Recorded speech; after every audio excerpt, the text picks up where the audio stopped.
'Tis the season. 'Tis the season for festive gatherings with family and friends, exchanging of gifts, and the food.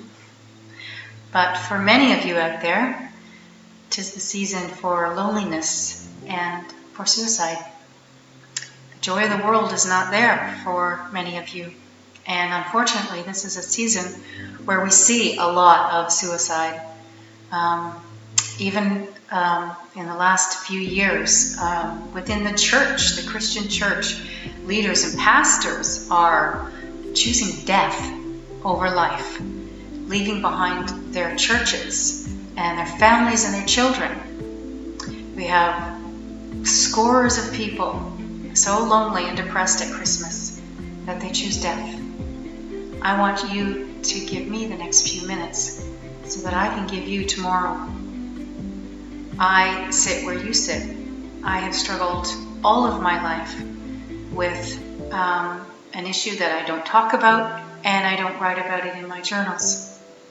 I have struggled with it since early teenager, and I struggled with the thoughts. Suicidal ideation, it is called in medical and legal terms. And all it is that little voice that won't leave you alone when you're alone. I have struggled with the thoughts and the actions as well from that young age. I had a breakdown in my early 20s, and I spent 2 days sedated in the hospital because I hadn't been sleeping or eating, and I decided at that time I never wanted to be there again. I didn't need that. I didn't need the drugs and the side effects, drugs that weren't really working for me. And I chose tomorrow and the day after that and the day after that. For people like us, we must choose tomorrow. We must choose life every day. Are you a quitter? I have a lot of Irish heritage, and we do not like turning down a challenge. So I almost mockingly challenge myself on a regular basis. Are you a quitter? Choose life. For my Christian brothers and sisters, it almost seems easier for us because we know that we have heaven and we won't be alone anymore.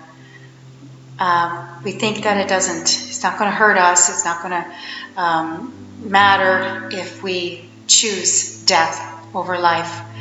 But we do hurt and devastate all the people we leave behind, the pastors and church leaders in recent years or even months that have chosen to toss aside their church, their family, their children, because they just couldn't go another day.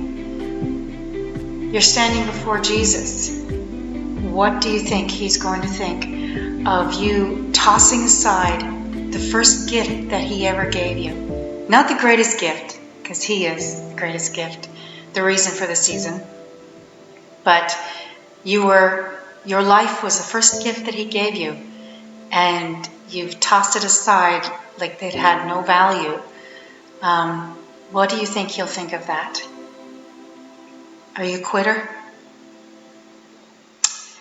Keep going. Choose life for another day. There might also be women out there who are choosing life for one or both or two. You might have an unwanted pregnancy. Unfortunately, that baby can't choose life for himself or herself. That's up to you. I'm asking you to choose life for both of you. And also, for those who don't believe as I believe, who don't believe in God, aren't worried about the afterlife, I'm here to tell you, you have a rude awakening. You have I can't even describe what you have waiting for you on the other side. I'm asking you to give yourself more time. Give yourself a second chance. Give yourself tomorrow. Listen to my voice. Fight for that life that He gave you. It's important. It means something. And you can find the beauty around you, and we can make the world beautiful around us, even when the world is an ugly place full of ugly people. It's up to us to make our little part of the world beautiful and pleasant for ourselves and for the people around us. Choose life. I chose every day since that time in my 20s, and you can do it too. Night is falling, and life is calling. I made this video to urge you to choose life and choose tomorrow, so that you could see this tomorrow. I also made it for me, so that I can see me tomorrow. I hope it's helped. I hope I have shone a little light in your life, and look for that light tomorrow. Good night, and good life.